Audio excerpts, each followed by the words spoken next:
اما بقى بالنسبه للبن المسكوب عند كيليان امبابي، هتقولي لي ازاي يعني ايه مش لبن مسكوب؟ اقول لك يعني السنين اللي راحت ديت اللي هو كان مقضيها في باريس سان جيرمان، والمفروض ان هو كان عمل فيها بولون دورز، حبه بولون دورز كده وحبه تشامبيونز ليج لو هو كان راح لريال مدريد. فيعني تقريبا هو بيعيد السيناريو بتاع كريستيانو رونالدو. السلام عليكم ورحمه الله، معاكم زيكا. وخلاص كيليان امبابي بره باريس سان جيرمان بعد 7 سنين. باريس سان جيرمان فضلت ماسكه فيه لحد ما هو خلاص يعني جاب اخره معاها، وهي كمان مش قادره تعمل حاجه زياده عشان تخلي الواد يقعد معاها. والمين جول بتاع كيليان امبابي واي لاعب في المستوى بتاعه اكيد هيبقى تشامبيونز ليج، فهو صعب ان هو يجيب شامبيونز ليج مع باريس سان جيرمان، لان باريس سان جيرمان بعيد قوي قوي قوي. يعني هي كل سنه بتقول ان احنا بنقرب شويه، ولكن هي في الحقيقه مش بتقرب شويه.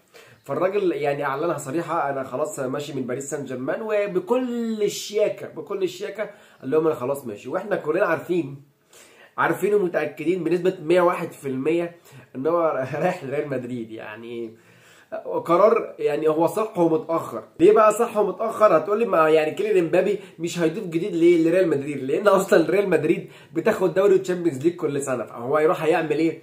هو مش هيضيف لهم حاجه، بل هو هيضيف لنفسه. تخيل كده معايا ان امبابي عنده 25 سنه، انت عندك ميسي وهو عنده 24 سنه كان معاه ايه 4 بولون دور. فالراجل دوت يعني كيليان امبابي لو كان في ريال مدريد مثلا من 3 سنين ولا حاجه، اقسم بالله كان اقل واجب كان جاب له 2. ده وش بسم الله الرحمن الرحيم كده 2 بولون دور. ده مثلا لو هو بقى ايه في ريال مدريد من فتره اكبر، يعني هو كان هيجيب ايه 4 5. انا اكاد اجزم ان هو من بعد كاس العالم اللي هو تقريبا بتاع 2018 اللي اخده، هو لو قعد من 2018 لحد 2024 كان جاب لك 4 5 مستريح.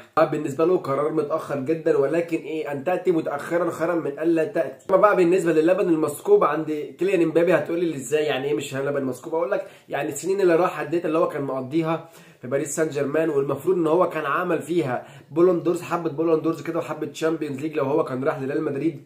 فيعني تقريبا هو بيعيد السيناريو بتاع كريستيانو رونالدو اللي هو هيقعد فيها كمان 9 10 سنين، هياخد له مثلا هيجمع له حبه بولونز دور حلو. بعد كده ما يجي يتخيل شكل ريال مدريد مع كيليان امبابي، ريال مدريد هيبقى عامل ازاي؟ اللي هو والله ما قادر اتخيلها. ليه؟ لان ريال مدريد عندها اصلا كميه لعيبه، واللعيبه كلها صغيره، واللعيبه كلها خلاص طب، وهي اصلا بتاخد الدوري مستريح، تاخد دوري الابطال مستريح قوي. عندها فيني ورودريجو ده في الهجوم، يعني مثلا دي لعيبه شباب حلوه. عندهم بقى تحتيهم بيلينجهام الراجل الاسطوره من صغره سنه. عندهم بقى ايه حبه فالفيردي على حبه تشاوميني. عندهم في الدفاع روديجر. عندهم لعيبه كتير قوي وشباب قوي. الواحد مش يعني انا خايف اقول اسامي كتير عشان ما انساش الباقي. فاللي هو ايه الراجل دوت هيجي ايه هيضيف ايه؟ ولا هيجي يعمل ايه؟ ولا انت يا عم بريز عايزه في ايه؟ يعني ما اعتقدش ان انت عايزه في كوره. انت عايزه بقى ايه اللي هو ايه بتشهر يعني بتزود الاسهم والنجوميه بتاعت ريال مدريد، او بتلمع ريال مدريد. اصلا يعني احنا عارفين ان ريال مدريد مش محتاجه تلمع، ولكن ده اكيد حل تسويقي. لان انت حل كروي ما فيش حل، يعني لازمه كرويه مش هتجيبه عشان لازمه كرويه.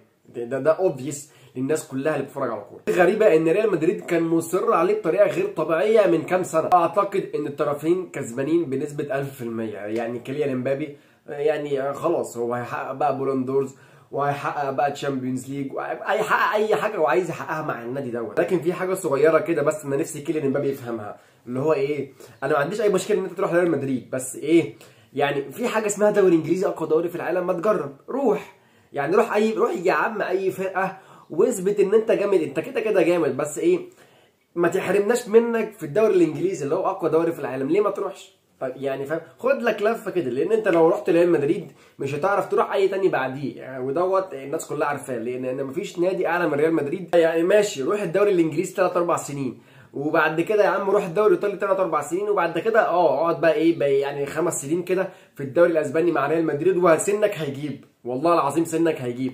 ان انت تبقى ايه لفيت ايه اوروبا كلها بقى وايه، وخدت مغامرات في الدوري الانجليزي ومغامرات في الدوري الايطالي ومغامرات في الدوري الفرنسي. هنقولها مغامرات برضه بقى ان الدنيا مش مستاهله يعني نقول عليها مغامرات، ومغامرات في الدوري الاسباني.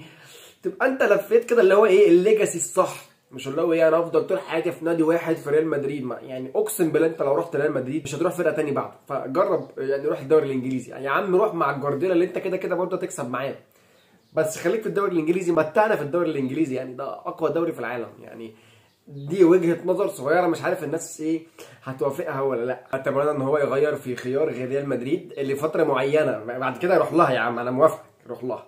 بس واخر ولا يسخنك، كان معكم زيكا. ولو انت مش عامل لي سبسكرايب على اليوتيوب ومش مفعل الجرس فانت فايتك كتير، اعمل كده دلوقتي. لو انت ما عملتش لايك فلازم تعمل لايك. عجبك الفيديو طبعا، لو ما عجبكش اعمل لايك والفيديو الجاي ان شاء الله يعجبك. ها لو انت بقى مش عندي على الفيسبوك تعالى عندي بقى على الفيسبوك، هتتبسط كتير. هتتبسط كتير.